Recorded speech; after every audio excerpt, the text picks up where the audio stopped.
네, 연중 최고치를 기록한 원달러 환율의 여파가 컸던 증시였습니다. 코스피 코스닥 1.3%대 하락했는데요. 달러 강세로 외국인들이 선물을 대거 팔아치운 것이 증시에 부담을 안겨줬습니다. 자, 코스닥은 외국인이 8거래일 연속 순매도했고요. 악재에 유독 반응하는 장이었습니다. 자, 시장에 영향을 줄 핵심 이슈들 준비해서 오늘 성공 투자를 또 준비를 해보겠습니다. 개장 전 체크리스트 신일섭 벤자민 투자연구소장 함께합니다. 소장님 어서 오십시오. 네, 안녕하세요. 네, 오늘도 체크리스트 저희가 단단히 한번 준비를 해봤습니다. 자, 개장 전 체크리스트 첫 번째 체크박스 확인해 보시죠. 제약바이오 IPO에 대한 이야기인데요. 자, 지금 4분기에 코스닥 IPO를 앞둔 바이오 기업이 총 4곳이 좀 있고요. 올 하반기에 이미 지금 IPO를 한 기업, 파루스 아이 바이오가 있고 또 큐리옥스 바이오 시스템스 시장에서도 관심을 굉장히 많이 모았습니다. 4분기에는 아까 말씀드렸던 4개의 기업이 있는데 SLS 바이오, U2 바이오, 큐로셀, 블루엠텍 이렇게 4개가 있네요. 우선 제약 바이오 섹터 쪽 투신부터 한번 짚어주시죠. 네, 국내 제약 바이오를 응원하지만 당연히 응원하겠죠. 매국노가 아닌 이상. 응원은 하지만 투자하는 것과 응원의 마음을 표현하는 것과는 별개의 문제라고 생각이 됩니다. 응원의 마음을 표현하려면 그 기업에 뭐 응원을 진짜 뭐 그냥 메시지를 보내던가 이러면 되지. 굳이 거기다 돈을 넣어가지고 도움을 줄 필요는 없죠. 왜냐하면 주식 투자는 나에게 리워드가 있어야 되니까요. 1, 2조 원대 대어로 주목받던 보로노이와 바이오노트 수요 예측 과정에서 부진해서 공모 한 차례 연기되고 공모가 당초 희망가 절반으로 감액됐고요. 한국의학연구소 퓨처메디신 넥스트바이오는 상장심사 철회했습니다. 그리고 지금 상반기에 10개의 바이오 기업이 상장회사 중에 유상증자를 지금 실행한 걸로 알고 있는데 금리가 지금 너무 높기 때문에 은행에서 빌려서 이자를 감당할 자신이 없죠. 화장품을 팔아도 꽃 배달을 해도 부담할 수가 없습니다. 그래서 계속 임상으로 뭐 연기는 피우면서 되는 건 없으면서 희망 고문하면서 돈이 없으니까 유상증자를 하고 주주들의 가치는 떨어지고 그렇게 하다가 희망 고문 때문에 처음에 그 접해서 끝까지 나가지 않고 버티고 있다가 결국 4년 연속 매출 0, 4년 연속 영업 적자로 관리 종목 지정되고 그 다음에 상장 실질 적격성 평가인가요? 심사평가 받아서 퇴출되고 이런 것들이 굉장히 많기 때문에 주의를 기울이셔야 된다. 이런 말씀을 드리겠고요. 결론적으로는 유한양행에 투자를 하는 것이 낫다고 생각이 됩니다. 네, 벌써 결론을 말씀을 해주셨는데요. 자, 우선 지금 고금리 장기화에 대한 이야기가 나오고 있기 때문에 특히나 바이오 섹터 하면은 굉장히 취약할 수밖에 없는 지금 구조로 들어가고 있는 것 같습니다. 그러면 뭐 당분간 바이오 제약 섹터, 제약 바이오 좀 어렵다 이렇게 봐야 될까요? 계속 돈은 어렵죠. 모든 엔젤 투자사들이 떠났다는 뉴스가 이미 나왔고요.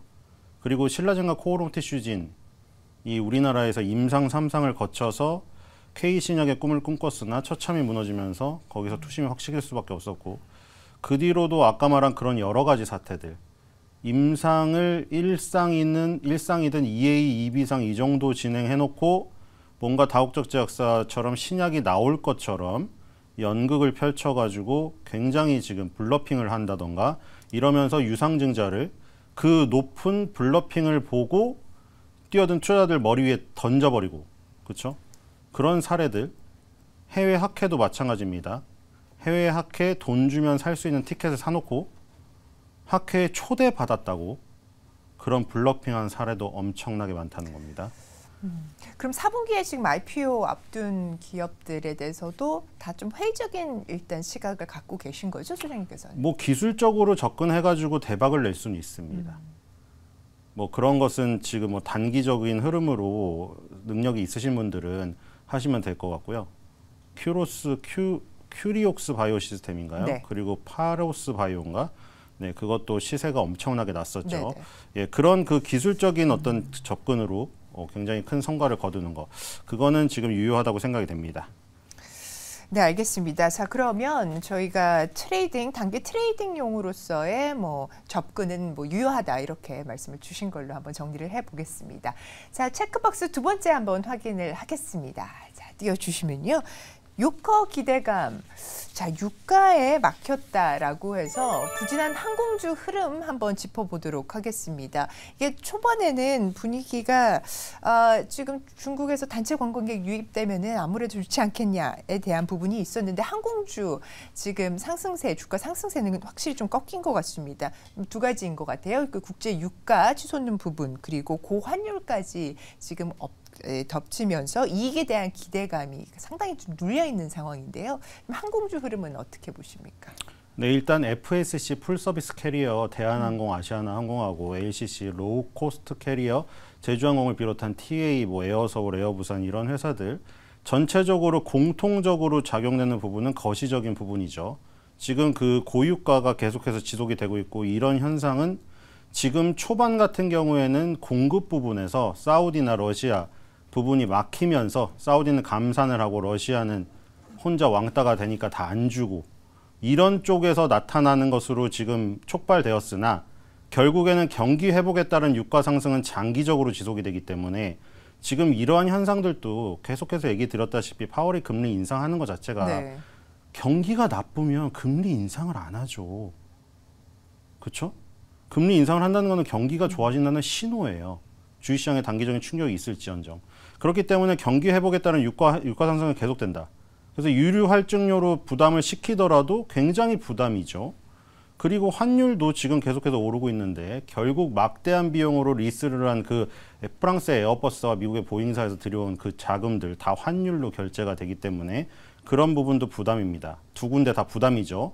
그리고 이제 각각의 부담도 있죠. FSC는 무슨 부담이 있나요? 코로나19 때 화물로 너무 재미를 많이 봤어요. 화물로. 근데 지금 해운 운임 소식 나오더라고요. 해운 운임이 배를 싹 다 줄여도 찾는 화주가 없답니다. 코로나19 때는 어땠나요? 화주들이 발을 동동 구르면서 제발 저희 컨테이너 박스 실어주세요. 그래서 원래 2층까지밖에 못 쌓는 거를 저희 항공공항에다가 3층 높이로 쌓아놨다고 합니다. 근데 지금 그런 거 싹 다 빠졌죠. 해운뿐만 아니죠. 항공 쪽도 마찬가지죠. 해운 쪽으로 못 가니까 항공으로 보낸 거예요. 가벼운 옷이라던가 가전제품 같은 거 아니면 바이오 의약품 같은 거. 그런 것들이 지금 다 없어졌죠. 그리고 이제 여객기가 뜨다 보면은 밑바닥에 벨리카고라고 우리 승용차나 저기도 마찬가지죠. 트렁크 같은 데 실을 수가 있는 거죠. 그러니까 지금 이제 다시 화물기를 운영하는 회사들은 뭐 그 부분은 완전 마이너스가 나는데 특히 대한항공, 아시아나항공 같은 FSC가 주로 그런 것들을 했었고 그 부분이 완전 깎였죠. 그다음에 저가항공 같은 경우에도 마찬가지죠. 초반에 살짝 재미를 봤죠. 오픈런을 하시던 분들이 일본 여행을 갈 때 초반에 그러다가 하나둘씩 저가항공사들이 전부 일본 동남아 노선을 다 개설을 하기 재개를 하기 시작하자 경쟁이 벌어져서 다시 요금이 싹 다 낮아지고 있습니다. 그래서 달콤한 잠깐의 어떤 그 부분이 사라져 버렸다. 그게 이제 각각의 부분의 이제 부정적인 부분으로 다가오는 부분입니다.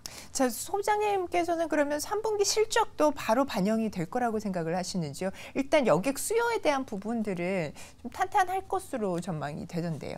여객 수요가 늘었지만 수요가 는 만큼 가격이 다운돼 버리기 때문에 그렇죠. 지금 세부나 동남아를 10만 원대에 갈 수가 있습니다. 그렇기 때문에 비싼 노선이 필요한 것이고 그렇기 때문에 몽골 이런 데를 지금 노리고 있는 것이죠. 뭐 LCC의 좋은 점을 얘기하자면 그런 거죠. 지금 대한항공, 아시아나항공 합병을 앞두고 있어서 대한항공, 아시아나항공은 어떻게든 우리가 독과점이 아니란 것을 천명을 해야 돼요. 최대한. 그러니까 한국하고 몽골 몇 년입니까 지금. 91년도에 한국, 몽골 항공협정한 뒤에 30년 동안 대한항공만 인천에서 울란바토르 노선 독점했어요. 그래서 여기를 100만 원을 받았거든요. 이 거리가 인천, 홍콩이랑 비슷해요. 홍콩은 침사추이 놀러 많이 가니까 거기 20만 원대면 끊습니다. 똑같은 거리를 100만 원을 받고 있었어요. 왜냐? 대한항공 아니면 못 가니까요. 그래서 지금 1국일 항공사 체제 때문에 이렇게 된 건데 2019년 얼마 되지도 않았어요. 1국2 항공사 되면서 이때서야 아시아나 항공도 들어왔습니다. FSC의 두 번째로. 그렇기 때문에 저가 항공에 들어오기 시작한 거는 2022년도 4월 14일입니다. 이제 시작한 거죠. 그리고 올해 들어서 지방 공항발까지 생겼죠. 네. 그래서 지금 LCC 몽골 노선 항공권 가격이 약 40만 원 정도입니다. 대한항공이 그냥 독점할 때 100만 원에 비해서 반토막이 났어요. 그리고 동남아 세부 노선은 아까 말한 대로 20만 원, 홍콩도 20만 원 언저리면 갑니다. 그러니까 지금 100만 원에서 40만 원 떨어져서 소비자 접근성은 높아졌지만 그래도 몽골 노선이 동남아나 홍콩보다 싸다는 거죠. 같은 거리를 가는데 아까 말한 대로 고환율, 고유가를 부담해야 된다면 최대한 티켓 값이 높아야겠죠. 그렇기 때문에 이런 거를 많이 따내는 LCC가 굉장히 좋은 성과를 거둘 수 있겠죠. 그나마. 그리고 이런 것들이 대한항공, 아시아나항공 합병 하에서 이루어지는 거기 때문에 그래서 아시아나항공의 자회사인 에어부산을 비롯하여 이런 쪽이 불리하게 지금 작용을 하고 있다는 얘기가 네네. 있습니다. 자회사다로도 어쨌든 대한항공, 진에어, 아시아나항공, 에어부산 자회사인 거 아니까 그러면 중국에서 예를 들어 지금 대한항공, 아시아나항공은 어떻게 따내고 있냐면은 우리가 슬롯을 최대한 많이 낼 테니까 우리 독과점 그거 반대하지 말아줘 이러고 있거든요. 그렇죠. 슬롯은 뜨고 나는 걸리기 때문에 좋은 거를 황금 쪽을 다 줘야 돼요. 근데 너네 자회사 쪽에서 다 빼갔네? 이러면은 또 걸림돌이 될까봐 한국가라도 반대하면 합병이 무산되기 때문에 그런 부분 때문에 LCC에게 기회가 열리는 부분은 있죠.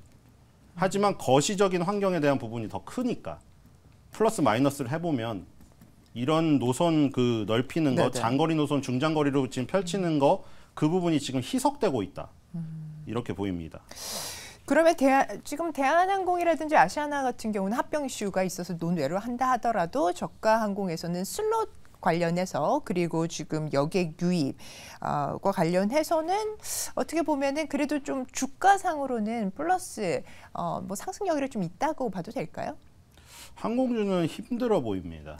네. 일단 네, 고유가 고환율이 그러니까 뭐 우리가 단순하게 그냥 환율 수혜주, 고환율 수혜주, 뭐 저환율 수혜주, 고유가 피해주 뭐 이렇게 분류되는 대로 주가가 가진 않아요. 왜냐하면 주가에 들어가는 변수 자체가 수만 가지가 넘기 때문에.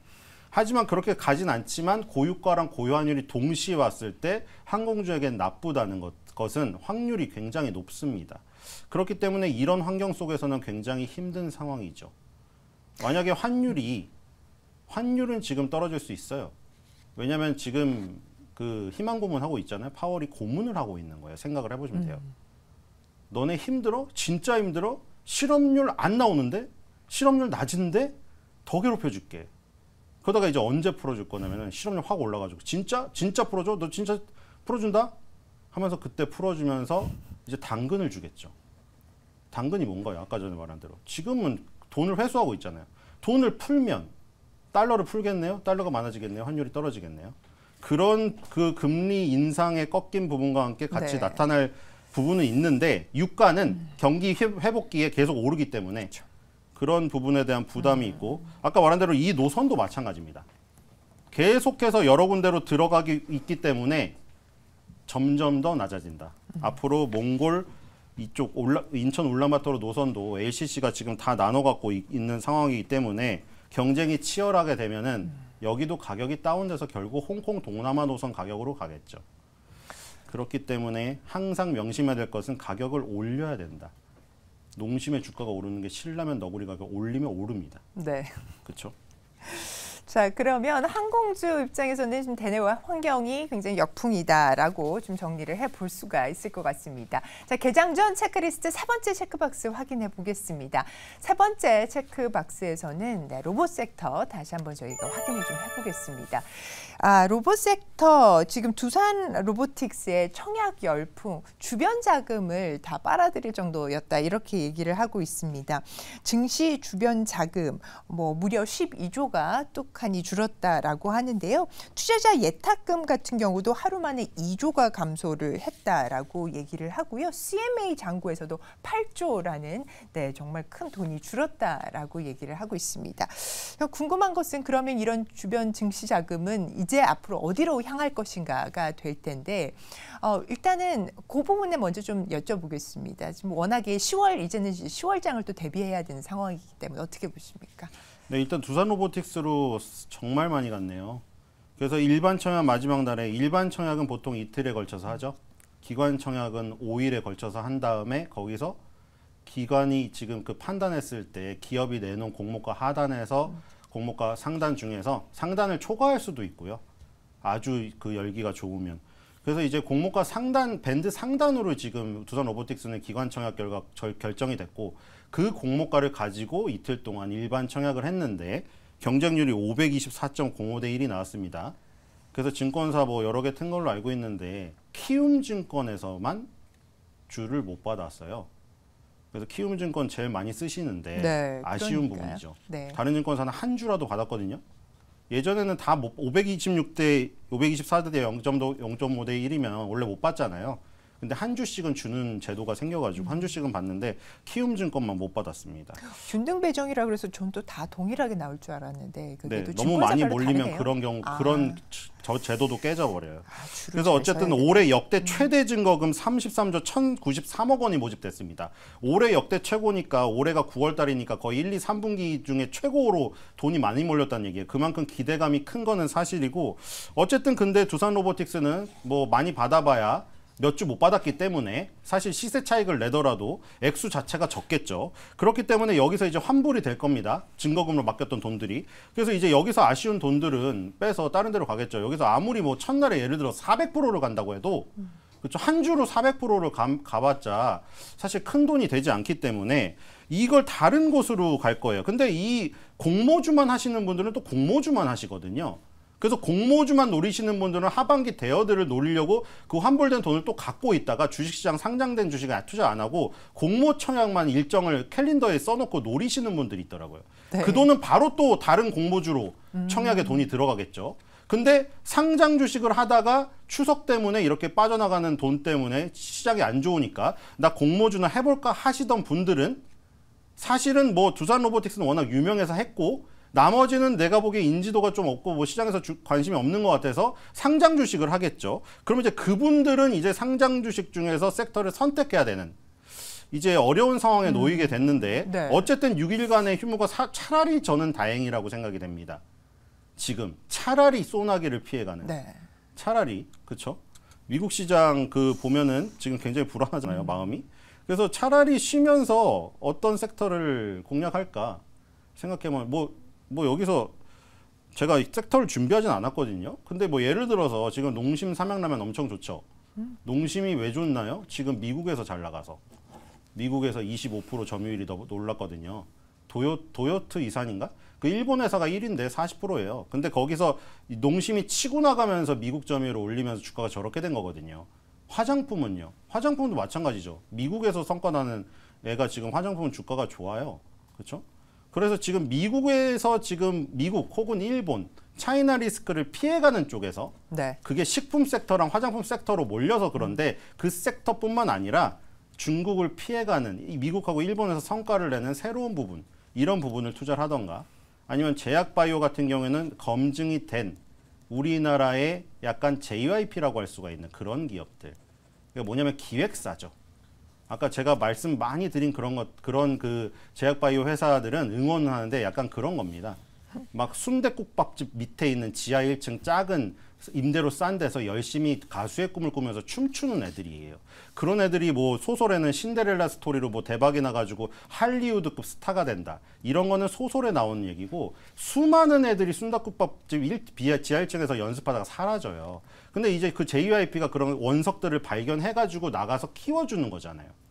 그러니까 유한양행의 오픈 이노베이션으로 한미약품도 마찬가지고 그런 돈이 그래도 우리나라에서 제일 많은 제약사들이 오픈 이노베이션을 통해서 우리나라의 그 제약바이오 작은 것 중에 아주 좋은 물질을 갖고 있는데 이 물질을 제대로 키울 수 있는 거기가 없는 백업이 없는 회사들 거를 골라내가지고 옥석을 골라내서 자기가 가공을 해가지고 해외로 진출시키는 이런 것들이 훨씬 더 확률이 높은 거죠. 네. 자, 두산 로보틱스 청약 반환금 어디로 향할지에 대해서 좀 얘기를 나눠봤습니다. 라면주 얘기도 해주셨고요. 미국향, 일본향 강한 화장품 뭐 실적주들도 좀 얘기를 해주셨습니다. 자, 오늘장 투자 전략 좀 짧게 한번 부탁드립니다. 네, 단타 순환매가 극성을 부리리라고 생각이 되고요.